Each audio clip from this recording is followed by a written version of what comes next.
Why is it that in our life we often say, I think it's my inner calling that is telling me to do something?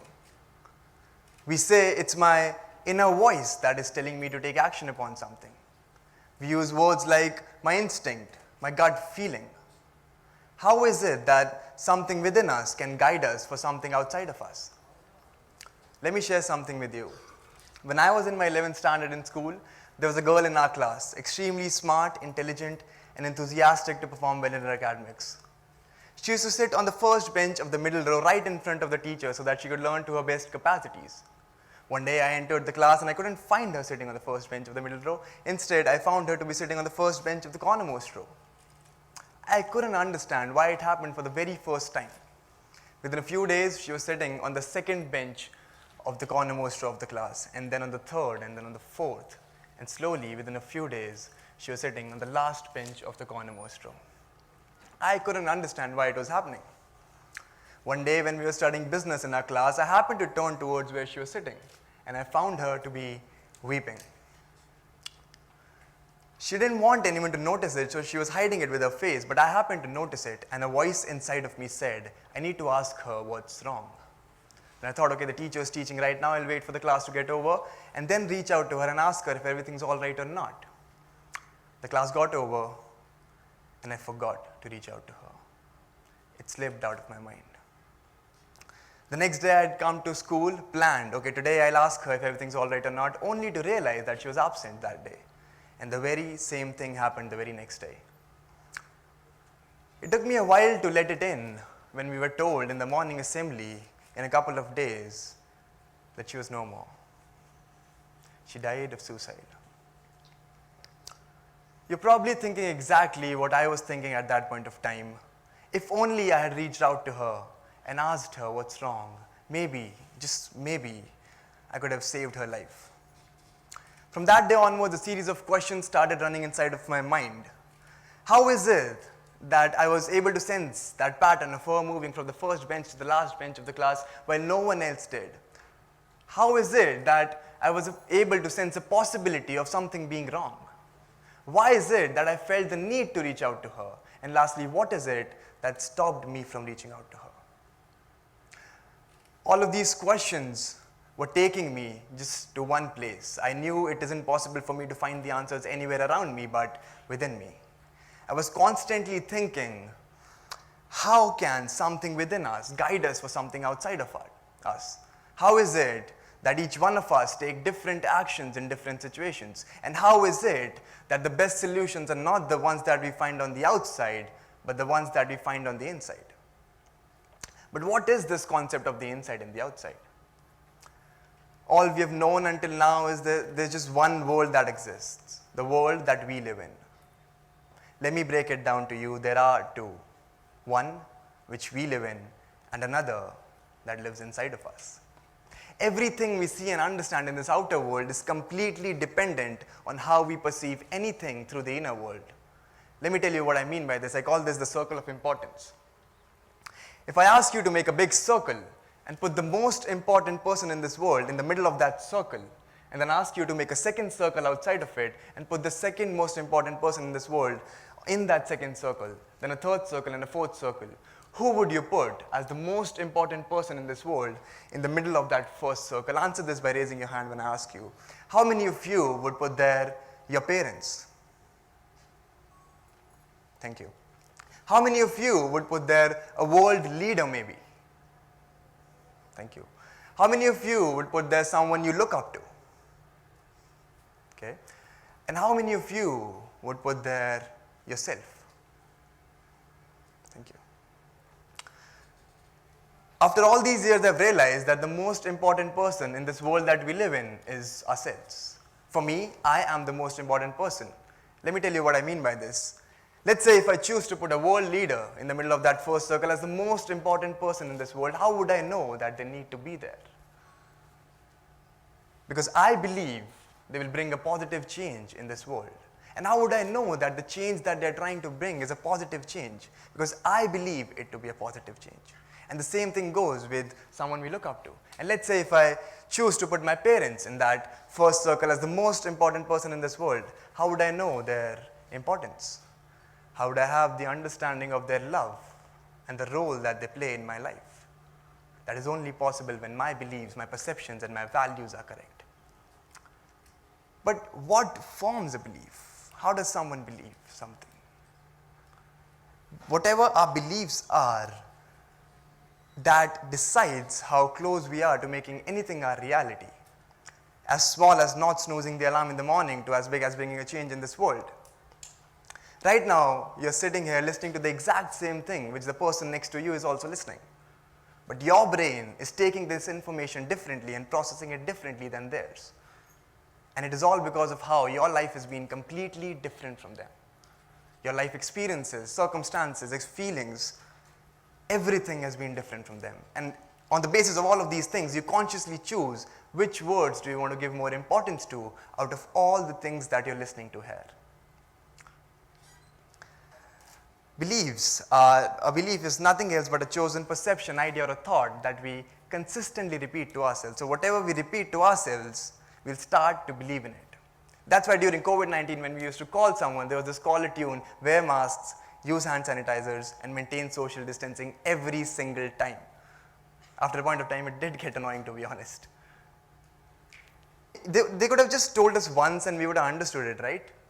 But it was there every time, because they wanted to fit it into a mechanism and make it a part of our everyday functioning, and they knew they could only do it by repeating it to us again and again. The key here is that we hold the power to form our beliefs, and what actions we take in our life or what we do depends upon the beliefs that we are forming and the type of beliefs that we are forming.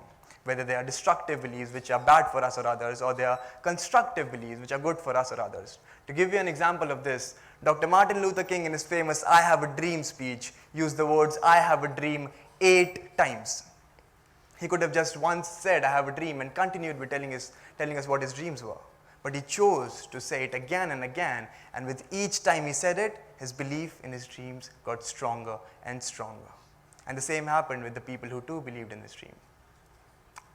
When I was in school, I was called to be a part of a stage play, but not as an actor, but just to do a 1-minute dance piece in it. I agreed upon it, I went, and I practiced every day with the team, which was full of actors. While the practices were on, my piece was a very small piece, so most of the time I had to just sit and watch them practice. There was one more reason why I watched them. I secretly loved acting. During the practices, I noticed something in a scene that I thought if I tell them, it would be a good insight for them to improve the scene in the act. So I went ahead, reached out to them, and I told them exactly what I thought could be changed in the act. There was a silence in the room for the next 5 seconds. Just like this. Silence before the storm. The lead actor turned towards me and he said, "A dancer should not put his nose into acting. Acting is different. You'll never understand it." Remember I just told you I secretly loved acting? I took a turn and stepped into the world of acting. Not to prove someone I could act, not to prove myself I could act, but I already believed that I could act, and I just wanted to make that belief of mine even stronger. So whatever we believe in, that forms a mechanism in that direction, and this processing of ours decides how close we are to making anything our reality. When I was told that acting isn't for me, I could see myself 1 year down the line,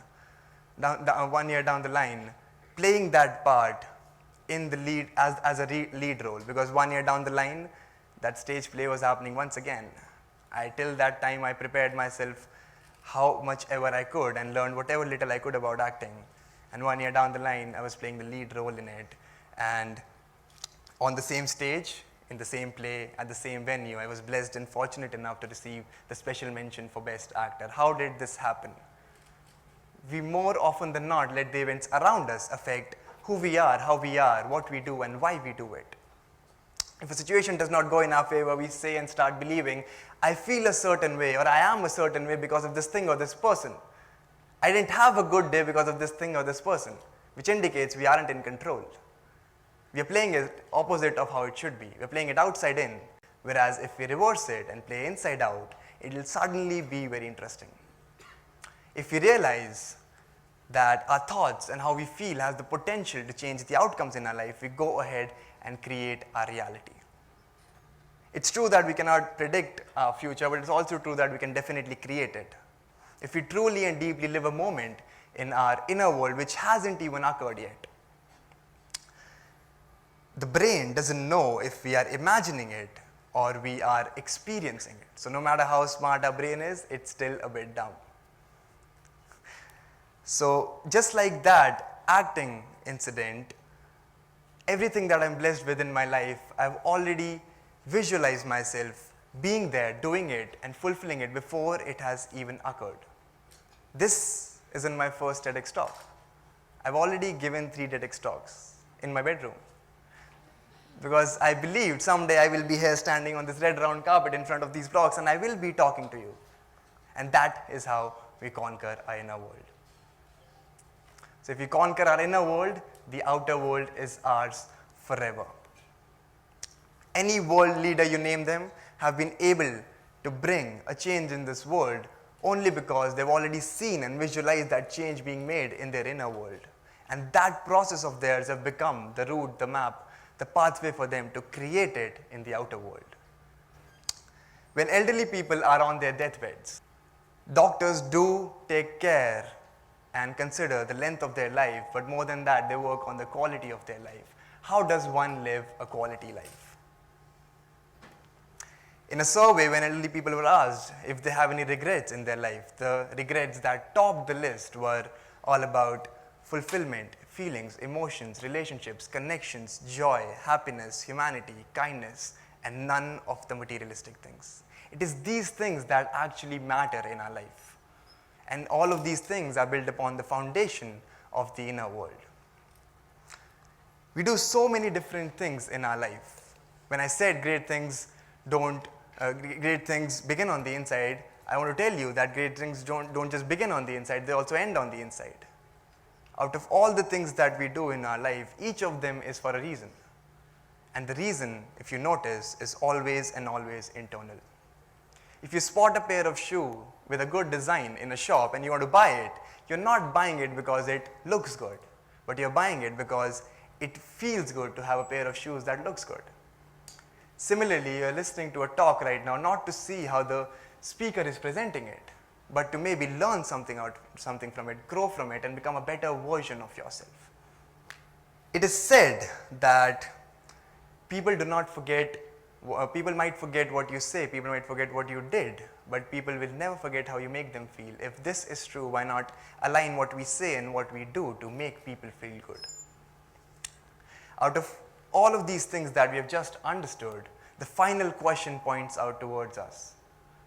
Out of all the feelings, which feelings do we want to give more importance to while taking any action in our life? Which emotions, which relationships, which connections do we want to give more importance to? If we make the right choices in the inner world, we'll definitely make the right choices in the outer world, because both of these worlds go hand in hand with each other in absolute harmony. If you conquer the inner world, the outer world is yours forever. And when I say the outer world is yours forever, I don't mean to say you'll own it. Rather, if you have an understanding of how things function in the inner world and what really matters in that world, you'll rather not want to own it. You'll stop wanting to win from others. You'll stop wanting to be the number one, maybe. You'll stop substantiating yourself with other people.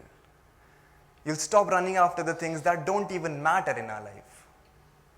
And maybe you'll just let this world be. Thank you so much.